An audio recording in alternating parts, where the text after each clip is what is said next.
আসসালামু আলাইকুম, ঈদ মুবারক। আমন্ত্রণ জাগো স্পোর্টসে, সঙ্গে আছে আমি আফরিন সুমনা। শুরুতেই জানিয়ে দিচ্ছি সংবাদ শিরোনাম।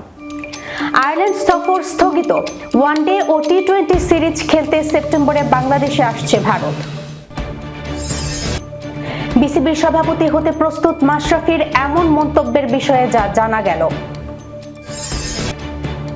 হঠাৎ পিএসএল ছাড়লেই কঠোর ব্যবস্থার হুঁশিয়ারি পিসিবির। পিএসএল এর সূচিতে পরিবর্তন, 6টি থেকে ভেন্যু কমে 2টি। দর্শক, শিরোনাম শুনছিলেন, এবার জানিয়ে দিচ্ছি বিস্তারিত। আয়ারল্যান্ড সফর স্থগিত, ওয়ানডে ও টি-20 সিরিজ খেলতে সেপ্টেম্বরে বাংলাদেশে আসছে ভারত। বাংলাদেশ জাতীয় ক্রিকেট দলের আসন্ন আয়ারল্যান্ড সফর স্থগিত করা হয়েছে। চলতি বছরের সেপ্টেম্বরে আয়ারল্যান্ডে যাওয়ার কথা ছিল টাইগারদের, কিন্তু একই সময়ে ঘরের মাঠে ভারতের বিপক্ষে সিরিজ আয়োজনের পরিকল্পনায় এই সিদ্ধান্ত নিয়েছে বাংলাদেশ ক্রিকেট বোর্ড। ক্রিকবাজকে এই তথ্য নিশ্চিত করেছেন বিসিবির এক কর্মকর্তা। মূলত 2015 সালে স্থগিত হওয়া ভারত সিরিজটি এবছর আগস্ট সেপ্টেম্বর উইন্ডোতে আয়োজন করতে চায় বিসিবি। সূচি অনুযায়ী আগামী 28 আগস্ট 3টি ওয়ানডে ও 3টি টি-20 খেলতে বাংলাদেশে আসার কথা রয়েছে ভারতীয় দলের। বিসিবির প্রেস বিজ্ঞপ্তি অনুযায়ী ওয়ানডে ম্যাচগুলো অনুষ্ঠিত হবে 1, 3 ও 6 সেপ্টেম্বর। এরপর 9, 12 ও 13 সেপ্টেম্বর অনুষ্ঠিত হবে টি-20 সিরিজ। ভারত সিরিজের এই নতুন সূচির কারণেই আয়ারল্যান্ড ক্রিকেট বোর্ডকে সফর পিছিয়ে দেওয়ার অনুরোধ জানায় বিসিবি। তবে আয়ারল্যান্ড 2026 সালের মধ্যে নতুন কোনো সময় বের করতে না পারায় আপাতত সফরটি স্থগিত ঘোষণা করা হয়েছে। বিসিবির এক কর্মকর্তা ক্রিকবাজকে বলেছেন, আয়ারল্যান্ডকে আমরা অন্য কোনো সময়ে সিরিজটি আয়োজনের অনুরোধ করেছিলাম, কিন্তু তাদের ব্যস্ত সূচির কারণে তা সম্ভব হচ্ছে না। আশা করছি 2027 সালে এই সফরের জন্য নতুন একটি সময় খুঁজে পাওয়া যাবে। আইসিসি ওয়ানডে র্যাঙ্কিং এ বর্তমানে 79 রেটিং পয়েন্ট নিয়ে নবম স্থানে আছে বাংলাদেশ। ঘরের মাঠে পাকিস্তানকে 2-1 ব্যবধানে হারানোর পর ওয়েস্ট ইন্ডিজকে পেছনে ফেলে এক ধাপ এগিয়েছে ফিল সিমন্সের শিষ্যরা। 2027 বিশ্বকাপে সরাসরি অংশ নিতে হলে 2027 সালের 31 মার্চের মধ্যে বাংলাদেশকে র্যাঙ্কিং এর শীর্ষ 8 মধ্যে থাকতে হবে। আয়ারল্যান্ড সফর স্থগিত হওয়ায় এখন সরাসরি কোয়ালিফিকেশনের জন্য ঘরের মাঠে নিউজিল্যান্ড, অস্ট্রেলিয়া ও ভারত সিরিজের উপরই বেশি নির্ভর করতে হচ্ছে বাংলাদেশকে। এছাড়া দক্ষিণ আফ্রিকা ও জিম্বাবুয়ে সফরও টাইগারদের জন্য অত্যন্ত গুরুত্বপূর্ণ। সম্প্রতি বাংলাদেশ জাতীয় ক্রিকেট দলের সাবেক অধিনায়ক মাশরাফি বিন মুর্তজা আমি প্রস্তুত, যদি বিসিবি প্রেসিডেন্ট হই তাহলে আমি সবাইকে বুঝিয়ে দেব বিসিবি কিভাবে চালাতে হয় শীর্ষক মন্তব্য করেছেন বলে একটি দাবি ছড়িয়েছে সামাজিক যোগাযোগ মাধ্যমে। রিউমার স্ক্যানার টিমের অনুসন্ধানে দেখা যায়, বিসিবি প্রেসিডেন্ট হওয়া নিয়ে মাশরাফি বিন মুর্তজার আলোচিত মন্তব্যটি করার সত্যতা মেলেনি। প্রকৃতপক্ষে নির্ভরযোগ্য তথ্যসূত্র ছাড়াই তার নামে ভুয়া এই মন্তব্যটি প্রচার করা হয়েছে। অনুসন্ধানের শুরুতে আলোচিত দাবিতে প্রচারিত পোস্ট পর্যালোচনা করে তাতে কোনো তথ্যসূত্রের উল্লেখ পাওয়া যায়নি। পরবর্তীতে মাশরাফির ফেসবুক পেজ পর্যালোচনা করেও আলোচিত দাবি সংবলিত কোনো পোস্টের সন্ধান পাওয়া যায়নি। এমনকি গণমাধ্যম কিংবা নির্ভরযোগ্য কোনো সূত্রে তার এমন মন্তব্য করার সত্যতাও পাওয়া যায়নি। চলতি বছর মাত্র একটি পোস্ট করা হয় তার পেজ থেকে। গত 21 ফেব্রুয়ারি শহীদ দিবসে পোস্ট করেন তিনি। মাশরাফি দেশে ফিরলেও 2024 সালের পর তাকে জনসম্মুখে দেখা যায়নি। তার বিরুদ্ধে মামলা রয়েছে, তবে সেই মামলায় নির্দোষ প্রমাণিত হলে তাকে স্বাগত জানানো হবে বলে জানিয়েছেন নতুন ক্রীড়ামন্ত্রী আমিনুল হক। 25 ফেব্রুয়ারি পল্লবী বিদ্যানিকেতন স্কুলে 500 অসহায় দরিদ্র মানুষের মধ্যে ইফতার বিতরণ করতে গিয়ে সাংবাদিকদের সঙ্গে আলাপকালে একথা বলেন তিনি।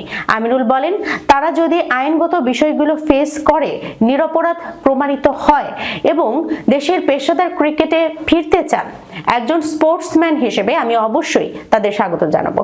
সুতরাং মাশরাফি বিন মুর্তজা আমি প্রস্তুত, আমি যদি বিসিবি প্রেসিডেন্ট হই তাহলে আমি সবাইকে বুঝিয়ে দেব বিসিবি কিভাবে চালাতে হয় শীর্ষক মন্তব্য করেছেন। দাবিতে প্রচারিত ওই তথ্যটি মিথ্যা। ফ্র্যাঞ্চাইজি ক্রিকেটে এখন সবচেয়ে বড় লড়াইটা মাঠে না, বরং সময় আর চুক্তির। একই সময়ে দুই বড় লিগ পড়লে কি হয় তার বাস্তব ছবি আবারও দেখা যাচ্ছে পাকিস্তান সুপার লিগ আর ইন্ডিয়ান প্রিমিয়ার লিগকে ঘিরে। এবার সরাসরি কঠোর অবস্থান নিয়েছে Pakistan cricket board. Chairman Mohsin Naqvi পরিষ্কার জানিয়ে দিয়েছেন, শেষ মুহূর্তে লিগ ছেড়ে অন্য লিগে চলে যাওয়া খেলোয়াড়দের বিরুদ্ধে ব্যবস্থা নেওয়া হবে। ঘটনার শুরুটা খুব নতুন না, গত বছরে এমন ঘটনা ঘটেছিল। এবার আবারও সেই একই চিত্র।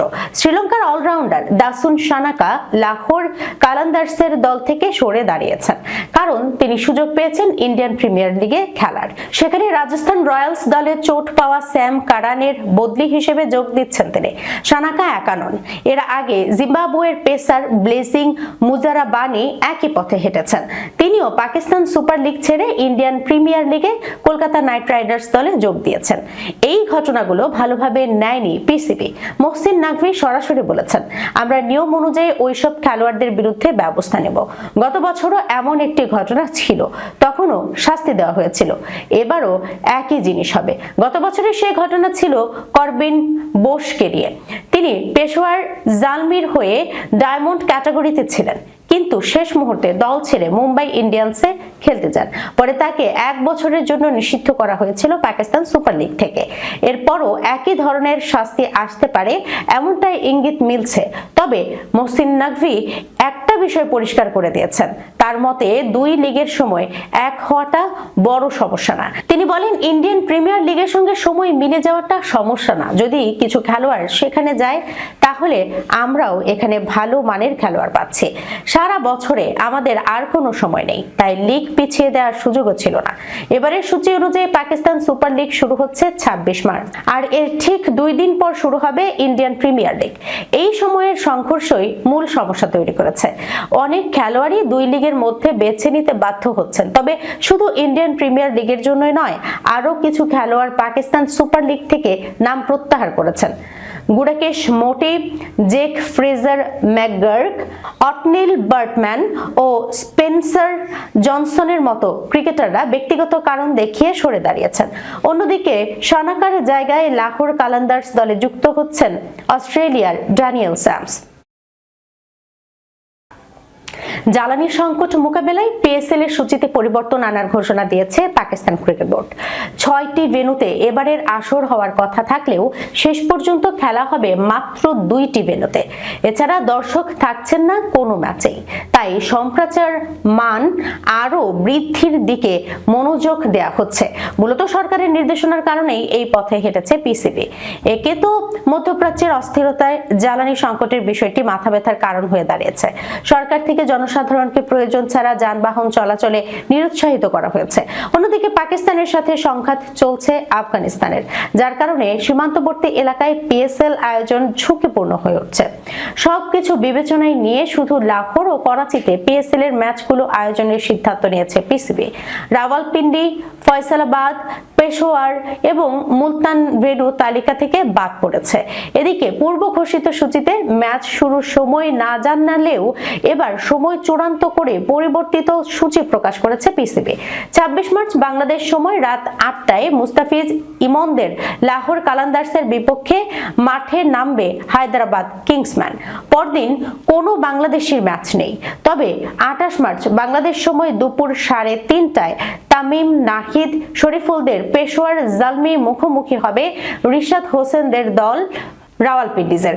আসর জুড়ে দিনের ম্যাচগুলো বাংলাদেশ সময় দুপুর 3:30টায় এবং রাতের ম্যাচগুলো রাত 8টায় শুরু হবে। 6 এপ্রিল পর্যন্ত সব ম্যাচ হবে লাহোরে। 8 এপ্রিল থেকে 19 এপ্রিল পর্যন্ত সব ম্যাচ হবে করাচিতে। এরপর 2 ভেন্যু মিলিয়ে হবে খেলা। প্রথম কোয়ালিফায়ার অবধি এলিমিনেটরের 2টি ম্যাচ ও ফাইনাল হবে লাহোরে। আগের পরিকল্পনা মতো 3 মেই শেষ হবে এবারের আসর। আসরের 19তম ম্যাচে 11 এপ্রিল মুখোমুখি হবে নাহিদ, শরীফুল, তামিমদের পেশোয়ার ও মুস্তাফিজ ইমনের লাহোর। 18 এপ্রিল আসরের 27তম ম্যাচে মুস্তাফিজ ইমনের লাহোরের প্রতিপক্ষ রিশাদের রাওয়ালপিন্ডি। আর 25 এপ্রিল লাহোরের বিরুদ্ধে লড়বে পেশোয়ার জালমি। এই ম্যাচগুলোতে বাড়তি আগ্রহ থাকবে বাংলাদেশিদের। দর্শক, এই ছিল এখনকার মতো জাগো স্পোর্টসে। যাবার আগে সংবাদ শিরোনামগুলো জানাচ্ছি আরো একবার। আয়ারল্যান্ড সফর স্থগিত। ওয়ানডে ও টি-20 সিরিজ খেলতে সেপ্টেম্বরে বাংলাদেশে আসছে ভারত। বিসিবির সভাপতি হতে প্রস্তুত মাশরাফির এমন মন্তব্যের বিষয়ে যা জানা গেল। হঠাৎ পিএসএল ছাড়লেই কঠোর ব্যবস্থার হুঁশিয়ারি পিসিবির। পিএসএল এর সূচিতে পরিবর্তন, 6টি থেকে ভেন্যু কমে 2টি। এখনকার মতো এই পর্যন্তই। এতক্ষণ পর্যন্ত যারা সঙ্গে ছিলেন সবাইকে ধন্যবাদ। আল্লাহ হাফেজ।